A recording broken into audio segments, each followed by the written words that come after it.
آپ کے سامنے میں جو قرآن کریم کی آیت پڑھی گئی یہ سورہ آل عمران آیت نمبر 31 کی آیت ہے کہ جس میں اللہ رب العزت نے یہ ارشاد فرمایا قل اطیعوا اللہ و اطیعوا الرسول، اے نبی کریم صلی اللہ علیہ وسلم آپ کہہ دیجئے کہ اللہ کی اطاعت کرو اور رسول کی اطاعت کرو۔ اس آیت کریمہ میں اللہ سبحانہ و تعالیٰ نے یہ کہا ہے نبی کریم صلی اللہ علیہ وسلم کو مخاطب کرتے ہوئے تمام انسانوں کو کہ رسول اللہ صلی اللہ علیہ وسلم کی زندگی تمہارے لیے نمونہ ہے، اور اپنی زندگی اگر گزارو تو دیکھو رسول اللہ صلی اللہ علیہ وسلم نے کیسی زندگی گزاری ہے۔ رسول اللہ صلی اللہ علیہ وسلم کا چلنا پھرنا، رسول اللہ صلی اللہ علیہ وسلم کا اٹھنا بیٹھنا، رسول اللہ صلی اللہ علیہ وسلم کے کھانا پینا، اسی طریقے سے پوری زندگی رسول اللہ صلی اللہ علیہ وسلم کیسے گزارتے تھے وہ آپ دیکھو، اور دیکھنے کے بعد کوشش کرو کہ رسول اللہ صلی اللہ علیہ وسلم کے مطابق زندگی گزارو۔ قرآن کریم میں ایک جگہ اور اللہ سبحانہ و تعالیٰ نے ارشاد فرمایا لقد کان لکم فی رسول اللہ اسوۃ حسنہ، کہ رسول اللہ صلی اللہ علیہ وسلم کی زندگی تمہارے لیے بہترین نمونہ ہے، یعنی تم کو اور کہیں دیکھنے کی ضرورت نہیں ہے، تم کو کہیں اور دیکھنے کی ضرورت نہیں ہے۔ رسول اللہ صلی اللہ علیہ وسلم بھی ایک انسان تھے، اور بحیثیت انسان انہوں نے جو زندگی گزاری وہ ساری کی ساری زندگی اللہ کے احکام اور قرآن کریم میں جو اللہ نے کہا اسی کے مطابق انہوں نے زندگی گزاری۔ اسی وجہ سے اللہ نے فرمایا کہ وما آتاکم الرسول فخذوہ، کہ رسول تمہیں جس بات کا حکم دے وہ کرو۔ ہم اگر اپنی زندگی رسول اللہ صلی اللہ علیہ وسلم کے مطابق نہیں گزارتے ہیں اور اپنی منمانی زندگی گزارتے ہیں تو کل قیامت کے دن جو ہمارا ساتھ میں جو بھگتان ہوگا سو ہوگا۔ اس کے علاوہ ہم جو بھی عمل کریں گے، چاہے کتنا اچھا عمل کتنا ہی اچھا کیوں نہ ہو، اور عمل چاہے کتنا بھی زیادہ کیوں نہ ہو، وہ ہمارے منہ پر مار دیا جائے گا، کیونکہ وہ رسول اللہ صلی اللہ علیہ وسلم کے طریقے کے مطابق نہیں ہے۔ کلمہ توحید کے بعد نماز اسلام کا بہت ہی بنیادی اور اہم رکن ہے، اور کل قیامت کے دن اعمال میں سب سے پہلے بندوں سے جو پوچھا جائے گا وہ نماز کے بارے میں ہی پوچھا جائے گا۔ اس لیے انسان کو چاہیے کہ کلمہ توحید کے بعد انسان اپنی زندگی میں نماز کو سنوار لے، اور اپنی زندگی کو نماز سے آراستہ اور پیراستہ کر لے۔ اس کی زندگی میں اگر نماز نہ ہو تو کل قیامت کے دن جیسا کہ اللہ کے نبی صلی اللہ علیہ وسلم نے فرمایا کہ سب سے پہلے نماز کے بارے میں پوچھا جائے گا۔ اگر اس کی زندگی میں نماز رہی تو سب کچھ ٹھیک، لیکن اگر زندگی میں نماز ہی نہیں رہی تو پھر سارے اعمال اس کے برباد ہو جائیں گے۔ مثال کے طور پر ایک حدیث میں صحیح مسلم کی روایت میں اللہ کے رسول صلی اللہ علیہ وسلم فرماتے ہیں کہ جس نے عصر کی نماز جان بوجھ کر کے چھوڑ دی تو اس کے سارے اعمال برباد ہو گئے۔ اب آپ نے روزہ رکھا ہوا تھا لیکن عصر کی نماز نہیں پڑھی، آپ نے زکوٰۃ اور صدقات خیرات کیے، آپ نے اللہ کے راستے میں بہت سارے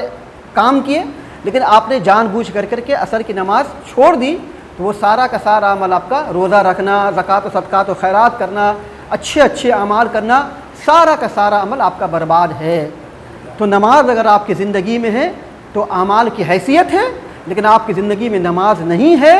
تو اعمال کی کوئی حیثیت نہیں ہے، کوئی وقعت نہیں ہے، کوئی اعتبار نہیں ہے۔ اب رہا سوال یہ کہ اگر آپ نماز پڑھیں گے تو کس کے کہنے کے مطابق نماز پڑھیں گے اور کس کے طریقے کے مطابق نماز پڑھیں گے؟ ایک حدیث سنیے، صحیح بخاری کی روایت میں ہے، اللہ کے نبی صلی اللہ علیہ وسلم نے ارشاد فرمایا صلو کما رأیتمونی اصلی، ٹھیک نماز اسی طریقے سے پڑھو جیسا میں نے نماز پڑھی ہے، یا جیسا تم مجھ کو نماز پڑھتے ہوئے دیکھتے ہو ٹھیک ویسے ہی نماز پڑھو۔ یہی وجہ تھی کہ صحابہ کرام رضی اللہ عنہم اجمعین اللہ کے نبی صلی اللہ علیہ وسلم کی نماز کو بڑی باریکی سے دیکھا کرتے تھے، یہاں تک کہ ایک مرتبہ ایک صحابی نے دوسرے صحابی سے پوچھا اچھا یہ بتلاؤ کیا اللہ کے نبی صلی اللہ علیہ وسلم عصر کی نماز میں قرأت کیا کرتے تھے؟ تو انہوں نے کہا کہ ہاں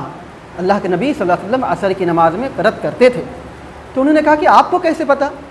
اس لیے کہ عصر کی نماز میں تو جہری قرأت نہیں ہوتی، سری قرأت ہوتی ہے، خاموشی کے ساتھ میں قرأت ہوتی ہے، تو آپ کو کیسے پتہ؟ تو انہوں نے فرمایا کہ اللہ کے نبی صلی اللہ علیہ وسلم کی داڑھی مبارک کے ہلنے کی وجہ سے میں نے سمجھ لیا کہ اللہ کے رسول صلی اللہ علیہ وسلم عصر کی نماز میں قرأت کیا کرتے تھے۔ اسی طریقے سے ایک صحابی فرماتے ہیں کہ اللہ کے نبی صلی اللہ علیہ وسلم جب سلام پھیرتے تھے تو اللہ کے رسول صلی اللہ علیہ وسلم کا رخسار دکھتا تھا، اللہ کے نبی صلی اللہ علیہ وسلم اپنے چہرے کو پورے طور سے گھما لیتے تھے۔ اسی طریقے سے ایک صحابی فرماتے ہیں کہ اللہ کے رسول صلی اللہ علیہ وسلم جب سجدہ کرتے تھے تو سجدہ اس طریقے سے کرتے تھے، اتنے اپنے بازو کو اتنا پھیلا لیتے تھے کہ اللہ کے رسول صلی اللہ علیہ وسلم کی بغلی دکھائی دیتی تھی۔ اور دوسری روایت میں آتا ہے کہ اللہ کے نبی صلی اللہ علیہ وسلم اپنے بازو کو اس قدر وسیع اور چوڑا کر لیتے تھے کہ اگر ایک بکری کا بچہ بھی اس کے نیچے سے گزرنا چاہے تو گزر جاتا تھا۔ تو اس طریقے سے اللہ کے رسول صلی اللہ علیہ وسلم کی نماز کو بڑی باریکی سے صحابہ دیکھتے تھے تاکہ اللہ کے رسول صلی اللہ علیہ وسلم کے طریقے کے مطابق نماز ادا کر سکیں۔ صحیح مسلم کی ایک روایت میں ہے کہ عبداللہ ابن مسعود رضی اللہ عنہ فرماتے ہیں کہ اگر تم نے صحیح سے نماز نہیں پڑھی، اگر تم نے پوری زندگی صحیح سے نماز نہیں پڑھی اور اسی حالت میں تمہاری وفات ہو گئی تو تم اسلام پر نہیں مرو گے، تمہاری وفات جو ہوگی اسلام کی حالت پر نہیں ہوگی۔ اس لیے انسان مومنوں کو چاہیے کہ اپنی نماز کو درست کر لے، اپنی نماز کو ٹھیک کر لے اور ٹھیک ایسے ہی نماز پڑھے جیسا کہ اللہ کے رسول صلی اللہ علیہ وسلم نے پڑھی ہے۔ صحیح بخاری اور صحیح مسلم کی ایک روایت میں ہے کہ ایک مرتبہ اللہ کے نبی صلی اللہ علیہ وسلم مسجد نبوی میں کسی کنارے میں بیٹھے ہوئے تھے، ایک آدمی آیا اور نماز پڑھی۔ نماز پڑھنے کے بعد وہ اللہ کے نبی صلی اللہ علیہ وسلم کے پاس میں گیا، سلام کیا۔ سلام کرنے کے بعد اللہ کے نبی صلی اللہ علیہ وسلم نے اس کو سلام کا جواب دیا اور کہا کہ ارجع فإنک لم تصلی، جاؤ دوبارہ جاؤ نماز پڑھو اس لیے کہ تو نے نماز پڑھی ہی نہیں، فصلی فإنک لم تصلی، دوبارہ سے نماز پڑھو اس لیے کہ تو نے نماز نہیں پڑھی۔ وہ آدمی جاتا ہے، دوبارہ نماز پڑھتا ہے، دوبارہ نماز پڑھنے کے بعد پھر اللہ کے رسول صلی اللہ علیہ وسلم کے پاس میں آتا ہے، پھر سلام کرتا ہے۔ اللہ کے رسول صلی اللہ علیہ وسلم پھر جواب دیتے ہیں اور کہتے ہیں ارجع صلی فإنک لم تصلی، دوبارہ جاؤ نماز پڑھو اس لیے کہ تو نے نماز نہیں پڑھی۔ وہ آدمی پھر جاتا ہے، پھر نماز ادا کرتا ہے اور پھر نماز ادا کرنے کے بعد پھر اللہ کے رسول صلی اللہ علیہ وسلم کو آ کر کے سلام کرتا ہے۔ اللہ کے رسول صلی اللہ علیہ وسلم اس کو پھر کہتے ہیں جا دوبارہ نماز پڑھ۔ اس طرح سے اللہ کے رسول صلی اللہ علیہ وسلم تیسری روایت کے اندر میں آتا ہے کہ تیسری یا چوتھی مرتبہ اس کو واپس کرتے ہیں اور کہتے ہیں کہ جا تو نماز پڑھ اس لیے کہ تو نے نماز پڑھی نہیں ہے، تیری نماز نہیں ہوئی۔ تو چوتھی مرتبہ وہ آدمی کہتا ہے کہ اے اللہ کے نبی صلی اللہ علیہ وسلم نماز کیسی پڑھی جاتی ہے، نماز کیسی پڑھی جاتی ہے، آپ مجھ کو نماز پڑھنے کا طریقہ بتلا دیجئے۔ چنانچہ اللہ کے رسول صلی اللہ علیہ وسلم کھڑے ہوتے ہیں اور کھڑے ہو کر کے اس کو نماز کا طریقہ بتلاتے ہیں۔ تو اس طریقے سے ہمیں نماز ادا کرنی چاہیے۔ اللہ نہ کرے ہماری زندگی 60 سالہ 70 سالہ یا 80 سالہ ہم پوری زندگی نماز پڑھتے رہیں اور ہماری زندگی میں نماز جو ہے وہ رسول اللہ صلی اللہ علیہ وسلم کے طریقے کے مطابق نہ ہو، تو ایسا نہ ہو کہ کل قیامت کے دن ہماری نماز کو ہمارے منہ پر مار دی جائے۔ اس لیے تحقیق کیجیے، دیکھیے اللہ کے رسول صلی اللہ علیہ وسلم نماز کیسے پڑھا کرتے تھے۔ صحابہ کرام رضی اللہ تعالیٰ عنہم اجمعین نے اللہ کے رسول صلی اللہ علیہ وسلم کی نماز پڑھنے کا طریقہ دیکھا، دیکھ کر کے ان کی امت کے سامنے میں یہ طریقہ بتلایا کہ اس طریقے سے ہمیں نماز پڑھنی چاہیے۔ تو آج کے درس میں آپ کو بتلانا ہے کہ نماز کے جو ارکان ہیں ان ارکان میں سے ایک رکن ہے رفع الیدین۔ نماز کا ایک اہم رکن ہے رفع الیدین۔ رفع الیدین کے معنی کیا ہے، اس چیز کو اچھی طریقے سے پہلے سمجھ لیجیے۔ رفع کے معنی ہوتے ہیں اٹھانا، رفع کے معنی ہوتے ہیں اٹھانا، اور یدین کے معنی ہوتے ہیں دونوں ہاتھ۔ تو رفع الیدین کے معنی ہوئے دونوں ہاتھوں کا اٹھانا، دونوں ہاتھوں کا اٹھانا۔ اب کوئی آدمی نماز پڑھتا ہے اور نماز پڑھنے کے دوران میں جب وہ آدمی رفع الیدین کرتا ہے یعنی دونوں ہاتھوں کو اٹھاتا ہے تو آج کے زمانے میں، آج کے دور میں اسے بڑی عجیب نگاہوں سے دیکھا جاتا ہے، بڑے تعجب بھری نگاہ سے دیکھا جاتا ہے اور سوچا یہ جاتا کہ پتہ نہیں یہ اس دنیا کا آدمی ہے یا پتہ نہیں کس دنیا کا مخلوق ہے، پتہ نہیں کون سے طریقے کے مطابق نماز پڑھ رہا ہے، شیعوں والی نماز پڑھ رہا ہے یا قادیانوں والی نماز پڑھ رہا ہے، پتہ نہیں کون سی نماز پڑھ رہا ہے۔ اب وہ آدمی بھاگے بھاگے اپنے مسجد کے امام صاحب کے پاس میں جاتا ہے تو مسجد کے امام صاحب کا مختلف جواب ہوتا ہے۔ کچھ امام صاحب تو یہ کہتے ہیں کہ یہ چونکہ صحابہ کرام رضی اللہ عنہم اجمعین شروع میں جب اسلام لائے اور شروع میں اسلام لانے کے بعد ان کی عادت تھی بتوں کی پوجا کرنا، تو شروع میں وہ لوگ جب نماز پڑھنے کے لیے جاتے تھے تو اپنے ہاتھوں میں بت لے کر کے بت چھپا کر کے جایا کرتے تھے، بغل میں بت چھپا کر کے جایا کرتے تھے۔ تو اس لیے اللہ کے نبی صلی اللہ علیہ وسلم نے ان کو منع کر دیا، ان کو کہا کہ جب تم نماز کے لیے آؤ تو اپنے دونوں ہاتھوں کو اٹھاؤ تاکہ بت ان کے نیچے گر جائے۔ تو جب صحابہ کرام رضی اللہ عنہم اجمعین اس بات کو اچھی طریقے سے سمجھ گئے تو اللہ کے رسول صلی اللہ علیہ وسلم نے رفع الیدین کرنا منع کر دیا۔ ایک جواب ان کو یہ دیا جاتا ہے، وہ بیچارے مطمئن ہو جاتے ہیں، خاموش ہو جاتے ہیں۔ پھر دوسرے امام صاحب یہ جواب دیتے ہیں کہ رفع الیدین یہ ہمارے مسلک میں نہیں ہے، ہمارے مسلک میں 4 مسلک ہے، 4 مسلک کے حساب سے امام ابو حنیفہ رحمہ اللہ کے نزدیک چونکہ رفع الیدین کرنا ثابت نہیں ہے اس لیے ہم لوگ رفع الیدین نہیں کرتے۔ سامنے والا مطمئن ہو گیا، خاموش ہو گیا کہ ہاں واقعی میں ہمارے مسلک کے مطابق یہ نہیں ہے۔ تیسرا امام صاحب جواب یہ بھی دیتے ہیں کہ رفع الیدین پہلے تھا، اللہ کے نبی صلی اللہ علیہ وسلم نے بعد میں اس کو منسوخ کر دیا، یعنی منع کر دیا کہ رفع الیدین اب نہیں کرنا، رفع الیدین اب نہیں کرنا ہے۔ تو اب کیا ہے؟ سامنے والا مطمئن ہو گیا جواب سے کہ ہاں رفع الیدین پہلے تھا اب نہیں ہے۔ اس کے علاوہ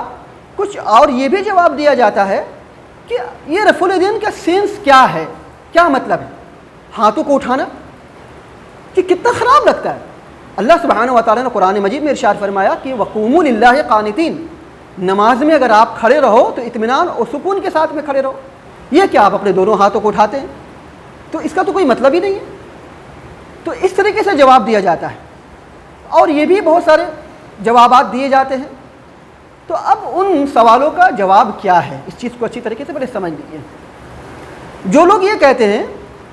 کہ صحابہ کرام رضی اللہ عنہم اجمعین بت لے کر کے جاتے تھے، تو دراصل یہ صحابہ کرام رضی اللہ عنہم اجمعین پر بہت بڑی تہمت ہے۔ اللہ کے رسول صلی اللہ علیہ وسلم کے صحابہ اسلام لانے کے بعد ان پر اتنے ظلم و ستم کیے جاتے تھے، ان پر ظلم و ستم کے پہاڑ توڑے جاتے تھے، اور ان کو اس بات کے لیے مجبور کیا جاتا تھا کہ آپ دین سے پھر جاؤ، دین سے پھر جاؤ۔ لیکن وہ صحابہ اتنے اٹل تھے اپنے توحید پر کہ وہ کبھی اس سے ہٹے نہیں، مار کھاتے رہے، انہوں نے تکلیفیں اور مصیبتوں کو برداشت کیا، یہاں تک کہ انہوں نے جام شہادت کو نوش کر لیا، اللہ کے راستے میں اپنی جان کو قربان کر دیا، لیکن اللہ کے دین سے نہیں ہٹے۔ تو یہ صحابہ کہ جو اللہ کے دین سے نہیں ہٹتے تھے، نعوذ باللہ من ذالک، صحابہ کرام بت لے کر کے جائیں گے، بت لے کر کے جائیں گے، پہلی بات۔ دوسری بات یہ ہے کہ یہ چیز کو سمجھ لیجئے کہ نماز کی فرضیت کب ہوئی؟ نماز کی فرضیت اللہ کے رسول صلی اللہ علیہ وسلم کے ہجرت کرنے سے 1 سال پہلے، یعنی نبوت کے 12ویں سال میں جب اللہ کے رسول صلی اللہ علیہ وسلم معراج پہ تشریف لے گئے تھے تو اس موقع پہ نماز کی فرضیت ہوئی تھی۔ تو اس سے پہلے صحابہ کرام نماز کہاں پڑھتے تھے؟ اس سے پہلے کون سی مسجد تھی؟ اگر آپ تاریخ کا مطالعہ کریں گے، سیرت کا مطالعہ کریں گے تو آپ کو یہ پتہ چلے گا کہ اس وقت جس وقت مکہ میں صحابہ کرام تھے اور اللہ کے رسول صلی اللہ علیہ وسلم تھے، تو اللہ کے رسول صلی اللہ علیہ وسلم اور صحابہ کرام رضی اللہ عنہم اجمعین چوری چھپ کے نماز پڑھا کرتے تھے، کبھی کسی جگہ پر باجماعت نماز نہیں ہوا کرتی تھی۔ کفار اور مشرکین کے ظلم و ستم کا یہ حال تھا کہ مکہ کے مسلمان صحابہ کرام رضی اللہ عنہم اجمعین ایک ساتھ اکٹھے نہیں ہوا کرتے تھے، اور ایک ساتھ اکٹھے ہو کر کے جماعت کے ساتھ نماز نہیں پڑھا کرتے تھے۔ اور سب سے بڑی بات تو یہ ہے کہ جماعت کے ساتھ نماز کی فرضیت جو ہوئی وہ مدینہ میں ہوئی، مکہ میں تو ہوئی نہیں ہے۔ تو مکہ میں اس بات کا تو ثبوت ہی نہیں ملتا کہ صحابہ کرام رضی اللہ عنہم اجمعین اکٹھے ہوا کرتے تھے اور جماعت کے ساتھ نماز پڑھتے تھے۔ تو جب اس بات کا ثبوت ہی نہیں ملتا کہ اکٹھے ہو کر کے جماعت کے ساتھ نماز پڑھتے تھے تو بت کا لے جانے کا سوال ہی نہیں پیدا ہوتا۔ تو گویا کہ تہمت صحابہ کرام پر تہمت لگائی جا رہی ہے۔ سیرت کی تاریخ کی کتابوں میں آتا ہے کہ اللہ کے رسول صلی اللہ علیہ وسلم چوری چھپ کے مکہ میں کبھی نماز پڑھتے تھے، کبھی ارقم کے گھر میں نماز پڑھتے تھے، کبھی کسی اور جگہ نماز پڑھتے تھے، صحابہ کرام اکٹھے ہوتے تھے، کبھی اجتماعی شکل میں صحابہ کرام کفار کے ظلم ستم کی وجہ سے اکٹھے نہیں ہوا کرتے تھے۔ اور جماعت کے ساتھ جو فرضیت ہوئی نماز وہ مکہ میں نہیں بلکہ مدینہ میں آ کر کے ہوئی۔ تو ظاہر سی بات ہے جماعت کے ساتھ نماز پڑھنے کا ثبوت تو مکہ کے اندر میں ملتا ہی نہیں ہے، تو اکٹھے ہونے کا سوال ہی نہیں پیدا ہوتا ہے، اور بت کے لے جانے کا سوال ہی پیدا نہیں ہوتا ہے۔ اب دوسرا جو سوال ان کا یہ ہے کہ بھائی یہ کیا ہے، آپ یہ ایسا کیوں، کیا مطلب ہے اس کا کیا مطلب، اس کا کیا سینس ہے، رفع الیدین کرنے کا کیا سینس ہے؟ چنانچہ صحیح ابن حبان کی ایک روایت میں ہے کہ سعید ابن جبیر سے پوچھا گیا کہ جو لوگ رفع الیدین کرتے ہیں ان کا کیا حکم ہے، ان کے بارے میں آپ کیا کہتے ہیں؟ تو سعید ابن جبیر رحمہ اللہ نے فرمایا کہ رفع الیدین کرنا یہ دراصل نماز کی زینت ہے، اس سے انسان اپنی نماز کو آراستہ اور پیراستہ کرتا ہے، اس سے انسان اپنی نماز کو خوبصورت بناتا ہے۔ سمجھ گئے آپ کہ رفع الیدین کا سینس کیا ہے، رفع الیدین کا مطلب کیا ہے؟ رفع الیدین کا سینس اور رفع الیدین کا مطلب یہ ہے اپنی نماز کو آراستہ اور پیراستہ کرنا۔ اور تیسری بات جو ان کے سوالوں کا جواب یہ ہے کہ اللہ کے رسول صلی اللہ علیہ وسلم نے پوری زندگی رفع الیدین کے ساتھ میں نماز پڑھی ہے، پوری زندگی، کبھی بھی اللہ کے رسول صلی اللہ علیہ وسلم نے منع نہیں کیا۔ آپ کے سامنے میں حدیثیں آئیں گی، جب آپ حدیثوں کا مطالعہ کریں گے تو آپ کو پتہ چلے گا کہ اللہ کے رسول صلی اللہ علیہ وسلم کے صحابہ اللہ کے رسول صلی اللہ علیہ وسلم کے گزر جانے کے بعد بھی رفع الیدین کیا کرتے تھے۔ اگر اللہ کے نبی صلی اللہ علیہ وسلم نے اپنی زندگی میں رفع الیدین کو منسوخ کر دیا ہوتا یا صحابہ کو منع کر دیا ہوتا تو صحابہ کی اتنی جرأت نہیں ہوتی کہ اللہ کے رسول صلی اللہ علیہ وسلم کے گزرنے کے بعد رفع الیدین کرتے، لیکن انہوں نے رفع الیدین کیا۔ اب حدیث دیکھیے، صحیح بخاری اور صحیح مسلم کی ایک روایت میں ہے، حضرت ابن عمر رضی اللہ تعالیٰ عنہما سے روایت ہے کہ ان رسول اللہ صلی اللہ علیہ وسلم کان یرفع یدیہ حذو منکبیہ اذا افتتح الصلاۃ واذا کبر للرکوع واذا رفع رأسه من الرکوع رفعہما كذلك وقال سمع الله لمن حمده ربنا لك الحمد وكان لا يفعل ذلك في السجود متفق علیہ۔ ابن عمر رضی اللہ عنہ سے روایت ہے، عنہما سے روایت ہے کہ رسول اللہ صلی اللہ علیہ وسلم جب نماز شروع کرتے رکوع کے لیے اللہ اکبر کہتے،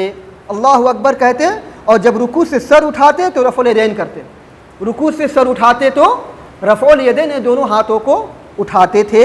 اور آپ صلی اللہ علیہ وسلم رکوع سے اٹھتے وقت فرماتے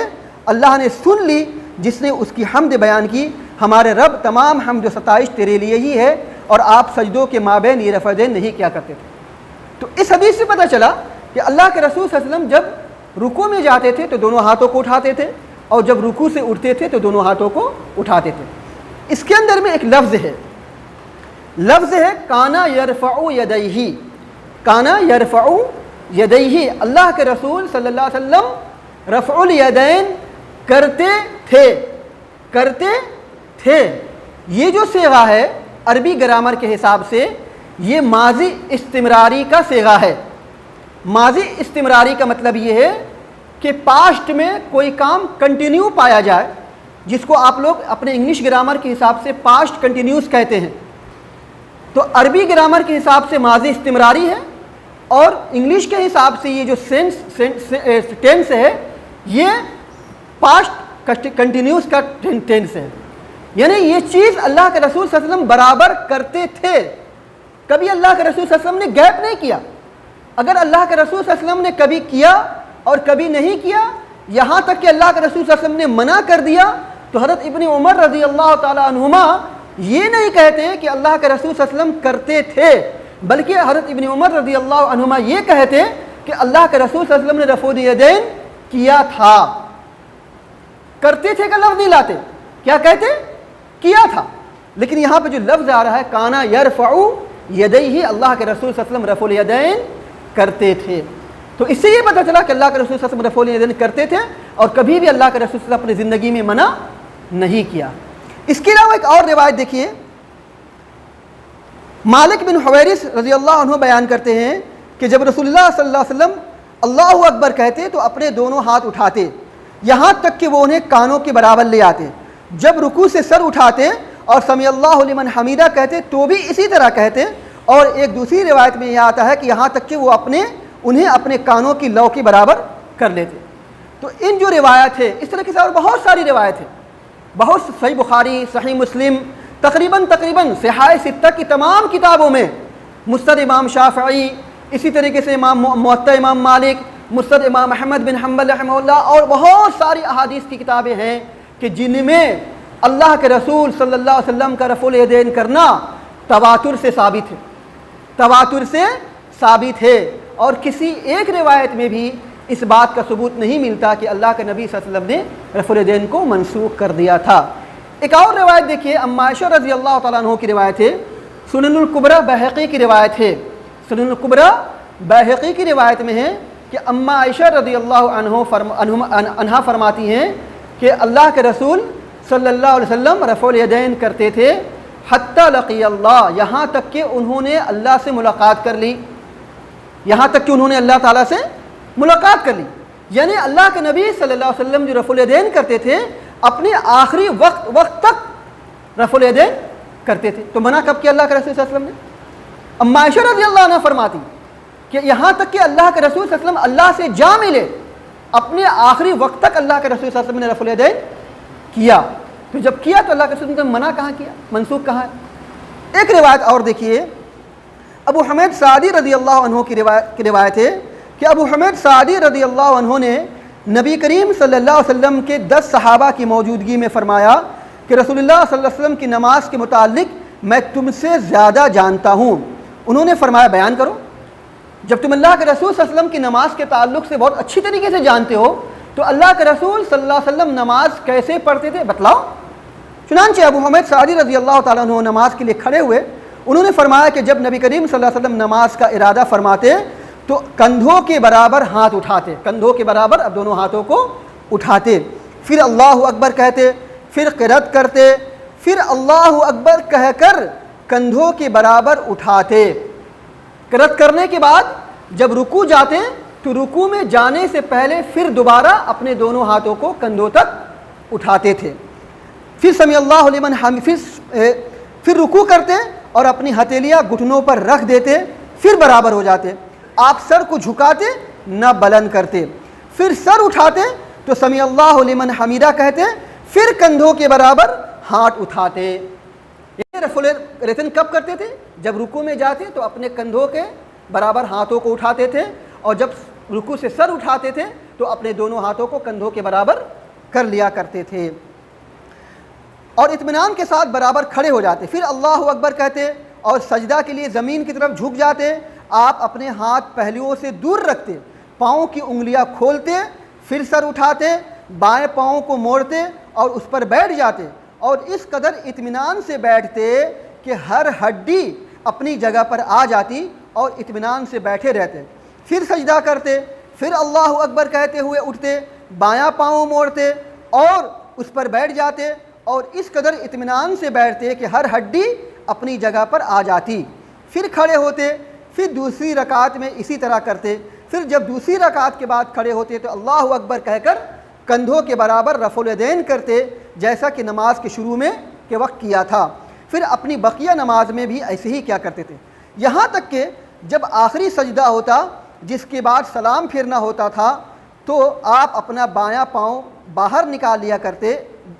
اور بائیں سرین پر بیٹھ جاتے اور پھر سلام پھیرتے۔ جب یہ واقعہ اور جب یہ طریقہ ابو حمید سعدی رضی اللہ عنہ نے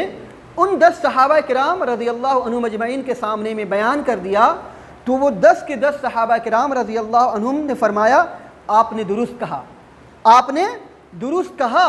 اللہ کے نبی صلی اللہ علیہ وسلم بھی ایسے ہی نماز پڑھا کرتے تھے، ایسے ہی نماز پڑھا کرتے تھے۔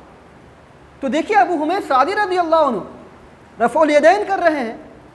اور 10 کے 10 صحابہ کرام رضی اللہ عنہم بھی یہی اس بات کی تصدیق کر رہے ہیں کہ واقعی اللہ کے رسول صلی اللہ علیہ وسلم بھی ایسے ہی نماز پڑھا کرتے تھے۔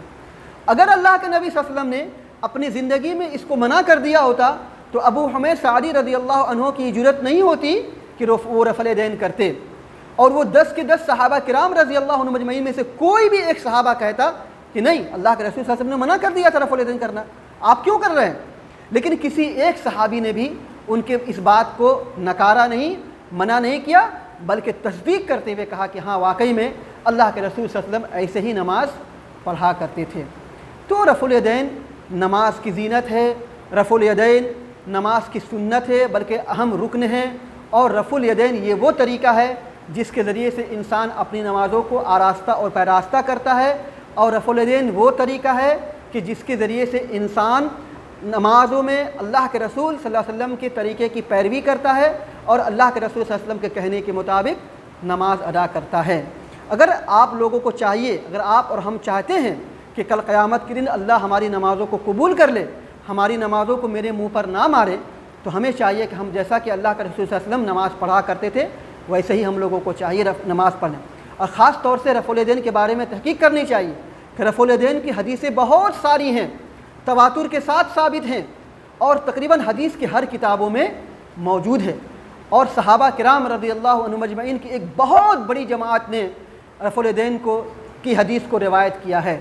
اس لیے ہمیں چاہیے کہ ہم رفع الیدین کے ساتھ میں نماز پڑھیں اور اللہ تعالیٰ سے دعا کریں کہ اللہ سبحانہ و تعالیٰ ہم سبوں کو نماز اسی طریقے سے پڑھنے کی توفیق عطا فرمائے جس طریقے سے اللہ کے نبی صلی اللہ علیہ وسلم نے ہمیں پڑھنے کا طریقہ بتلایا ہے، تاکہ اللہ سبحانہ و تعالیٰ ہماری نمازوں کو قبول کر لے۔ اللہ سبحانہ و تعالیٰ سے دعا ہے اللہ سبحانہ و تعالیٰ ہم سبوں کو سنت کے مطابق نماز پڑھنے کی توفیق عطا فرمائے۔ اقول قولی ھذا واستغفر اللہ لی ولکم ولسائر المسلمین، وآخر دعوانا الحمد للہ رب العالمین۔